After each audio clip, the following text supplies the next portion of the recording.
tiga gender. Satu lingkungan bersih, satunya lingkungan kotor. Kira-kira pendapat kalian tentang gambar yang sebelah kiri? Bagaimana pendapat kalian?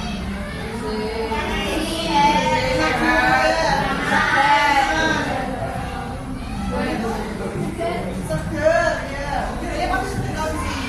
Kemudian bagaimana pendapat kalian tentang gambar yang di sebelah kanan?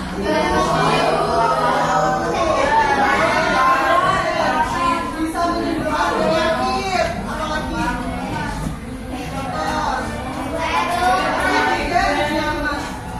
Terasa kelihatan nggak? Kelihatan ya? Kalau kelihatan apa? Kalau di sini nggak kelihatan.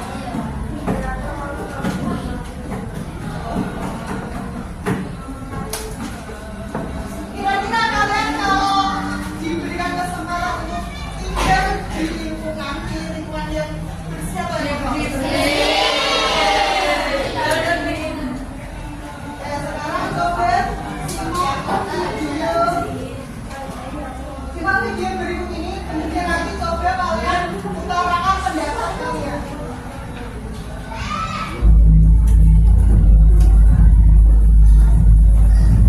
Salah satu masalah utama lingkungan hidup adalah polusi atau pencemaran lingkungan hidup.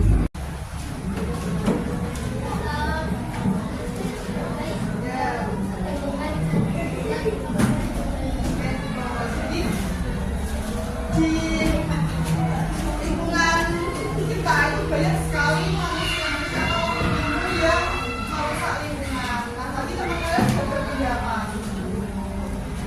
Jika berpendapat itu harus sesuai fakta.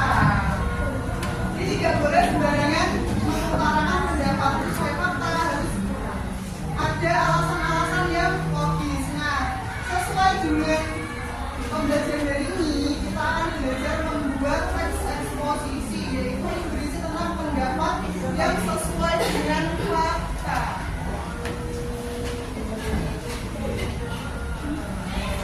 Tujuan pembelajaran hari ini yaitu yang pertama, mengidentifikasi struktur teks eksposisi. Dimana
paragraf lain itu ada kalimat oleh karena itu bla bla bla bla.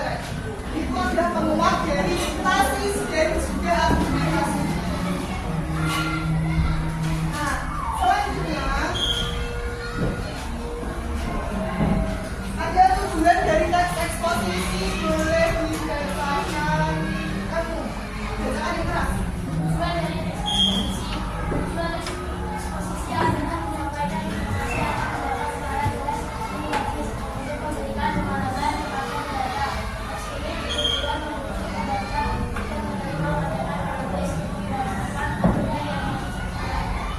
Jadi tujuan dari teks eksposisi itu menyampaikan pendapat tapi disertai dengan fakta dan data sehingga pembacanya itu bisa menerima pendapat tadi. Gak cuma omong kosong.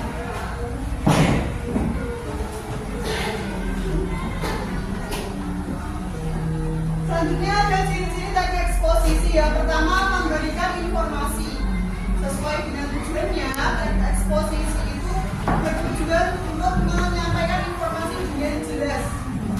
Yang kedua disusun secara logis, jadi harus masuk akal. Kalian tahu makna logis? Logis itu harus masuk akal. Jadi informasi dalam teks eksposisi disampaikan secara terstruktur yang biasanya mencakup tesis, argumentasi, dan juga penegasan ulang. Yang ketiga bahasanya yang digunakan objektif, yang boleh subjektif. Biasanya teks eksposisi menggunakan bahasa yang jelas, tidak ambigu dan berdasarkan fakta dan opini. Khususnya di sini sesuai fakta dan opini.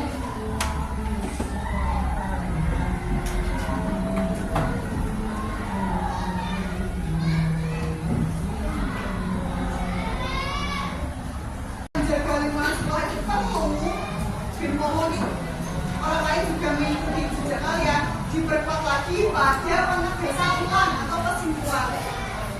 Oleh karena itu, biasanya kita tahu. Oleh karena itu, semua warga sekolah harus bekerja sama menjaga kebersihan agar suasana belajar menjadi lebih sehat, nyaman dan menyenangkan. Jadi di sini sudah disampaikan nih tentang kebersihan sekolah, perlunya menjaga kebersihan sekolah agar sampai tidak menunggu. Kemudian di paragraf terakhir, di kalimat terakhir dikuali lagi. Contohnya kayak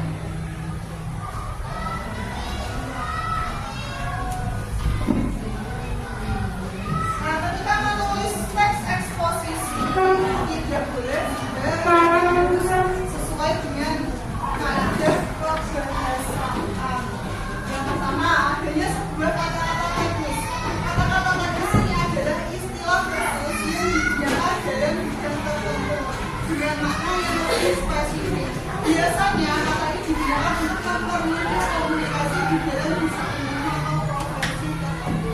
Yang kedua, kata yang berkaitan dengan argumentasi.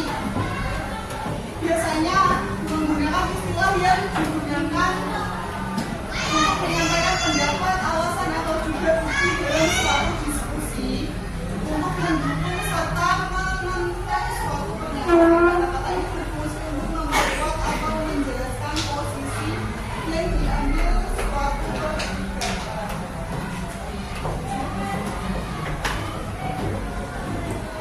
Ini ada contoh lagi.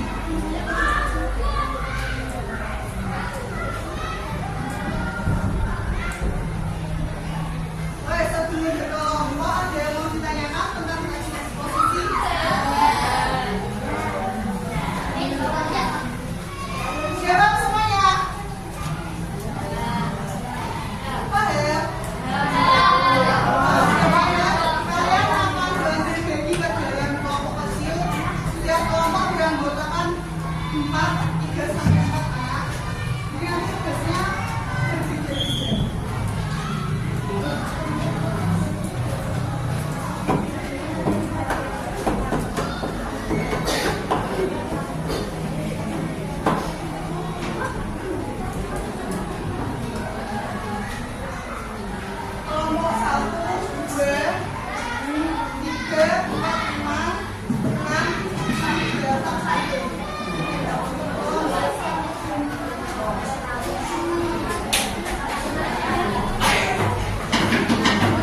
Iya.